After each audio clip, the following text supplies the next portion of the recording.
Os usuários não querem mais esperar. Sim, tá dando estresse, tá dando tensionamento, tá dando confusão aí por conta de espera. Pois então, isso tá acontecendo em todo lugar, não é só aí.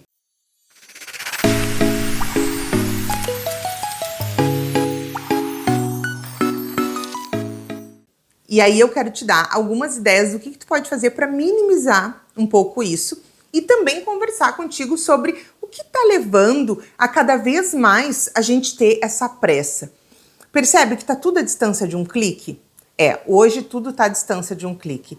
E isso faz com que todo mundo tenha essa pressa, essa urgência. Tu pode ver que nós mesmos, dentro das instituições, estamos o tempo inteiro operando com a ideia da urgência. Então isso é algo que está para além das pessoas. Isso está realmente no nosso convívio, nas nossas relações, na forma como a gente está tocando a vida. Existe uma pressa muito grande. Bom, dito isso, a gente também tem mudanças na organização familiar, no que a gente tinha antigamente. A assistência social era geralmente levada pelas mulheres que eram donas de casa e que estavam, então, representando as suas famílias junto aos atendimentos, às atividades da assistência social. Hoje também a gente não é mais esse o nosso público.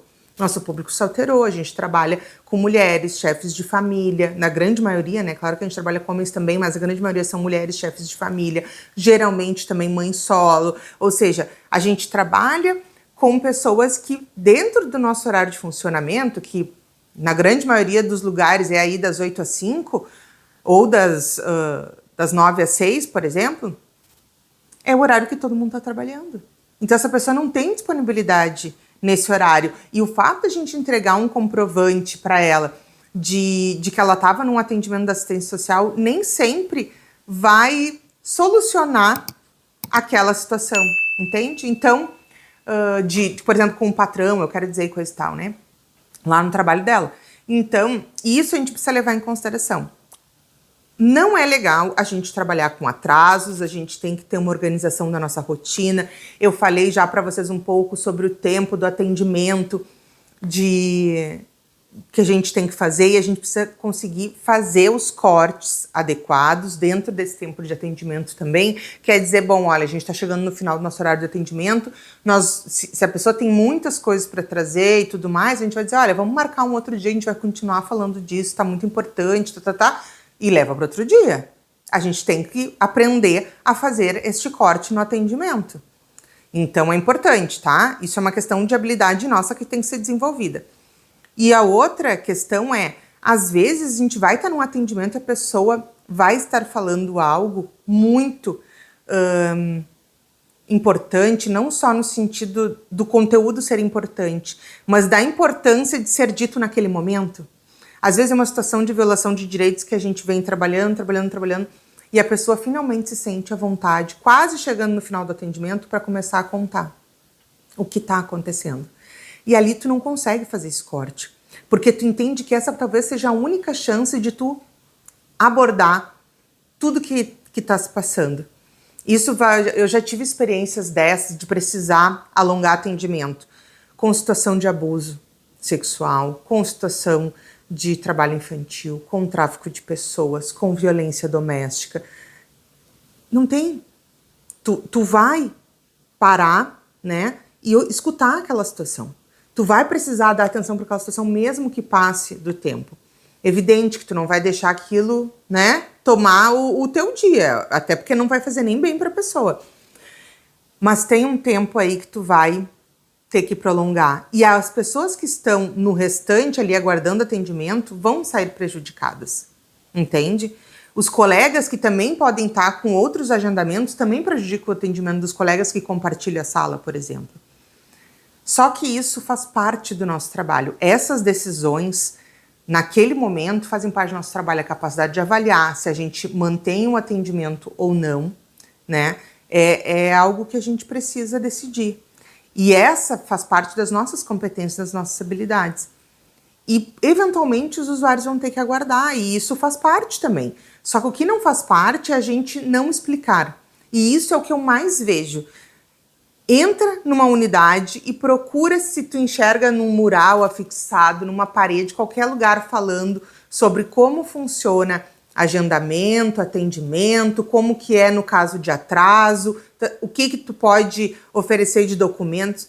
Não tem isso escrito. Então, a pessoa, previamente, se ninguém conversou com ela, ela não sabe. E se conversou e ela esqueceu, ela também não vai ter outro lugar para buscar essa informação. Então, eu sempre recomendo que seja explicado o funcionamento do serviço logo nos primeiros atendimentos, mas também que tenha fixado em algum lugar sobre isso dentro aí da unidade, porque isso faz as pessoas compreenderem, olha, se houver atraso, esse atraso pode ocorrer só por situações graves que necessitem uma intervenção para amparar e proteger pessoas que estão numa situação de violação de direitos. É isso. A pessoa precisa saber que tem algo grave acontecendo ali e que é por isso que tu tá atrasando com ela, e não por uma falta de respeito, e não por minimizar ou achar que o que ela tá passando não é importante, não é valoroso. Então, isso é muito importante, que a pessoa tenha esse entendimento. E que ao começar, então, o atendimento da pessoa que está atrasada, tu possa fazer essa explicação, tu não vai dar detalhes da vida da pessoa, tu não vai dizer o que é que aconteceu, mas tu vai dizer, olha, né, tu vai se desculpar com a pessoa e vai dar uma explicação para ela, porque essa explicação é importante para a pessoa conseguir fazer o movimento de se colocar no lugar da outra e pensar, bom, se fosse eu aqui e eu também tivesse numa situação de um sofrimento e trazendo ali para, né, naquele atendimento e me cortassem, como é que eu ia me sentir? Então, é esse exercício que a gente também precisa fazer com os usuários para que eles entendam. Mas tem também aquelas situações das pessoas que reclamam, que se incomodam, que tu explica e não adianta nada. E para essas pessoas, a tua angústia em relação ao tensionamento, ao conflito, ao estresse que vem disso, é totalmente desnecessária porque não tem nada que tu possa fazer. E isso foi uma coisa que eu aprendi em terapia que foi assim, um ganho para mim, que é só vale a pena a angústia produtiva. Só vale a pena a angústia que nos leva a fazer algo para resolver, para minimizar, para superar. Ou seja, tem alguma coisa que tu possa fazer, ou seja, tu tá angustiado com uma situação e tem algo que tu pode fazer naquela situação? Tem. Angústia produtiva, vai lá e faça. Faça o que tem para fazer, que tu sabe que pode fazer, faça. Não tem nada para fazer? Te liberta disso, sabe? E eu vou te dizer, não é, eu tô dizendo para ti agora assim como se fosse uma coisa fácil, como se apertasse num botão e desligasse. E não é. Mas eu aprendi isso e foi muito exercício de, na hora que tá acontecendo, eu fazer exatamente esse exercício. Tem uma coisa para fazer? Tem, vou lá fazer. Não tem nada para fazer? Então, não tem mais. Eu já expliquei para a pessoa, eu já ofereci um comprovante, alguma coisa assim. Se não tem mais nada que eu possa fazer e a pessoa continua estressada, eu posso oferecer para ela um outro atendimento, se ela não quiser fazer atendimento naquele dia. Eu posso, enfim, tentar compensar de alguma forma qualquer prejuízo que ela teve, mas eu tenho um limite para fazer essa compensação, que é dentro do que dispõe o serviço. Então, se eu não tenho mais nada, eu falo para mim mesma, Kizzy, não tem o que tu fazer, não te estressa, joga aí pro universo, porque isso não é teu, entendeu? E eu faço isso, porque a gente fica muito se sentindo responsável pelos usuários, pela vida deles, por eles se sentirem acolhidos, bem recebidos e pertencentes dentro dos serviços. Isso é para nós importante que isso aconteça, só que isso não pode chegar no nível de tu levar essa angústia pro teu dia porque tu tem uma pessoa insatisfeita com algo que tu não pode resolver. Então, nossa, eu achei esse conteúdo muito importante de trazer para vocês. Ele veio através de uma pergunta aqui no canal. E agradeci, enfim, a colega que deu como sugestão e resolvi gravar o vídeo rápido para responder para ela, porque realmente merece a atenção da gente isso. E muitas vezes esses estresses, esses tensionamentos é que fazem tudo parecer extremamente urgente. Essa pressa faz parecer tudo urgente dentro do nosso dia a dia. E é aí que se cria a brincadeira que eu faço, que é as bombeiras sociais. Que é aquele momento que a gente se vê só apagando incêndio. Por quê? Porque a gente fica tentando dar conta dessas demandas que nem sempre são urgentes, mas que levam a tensões e a estresse que acionam na gente esse sentido de pressa, de urgência, de emergência, né? Então, amiga, te liberta disso.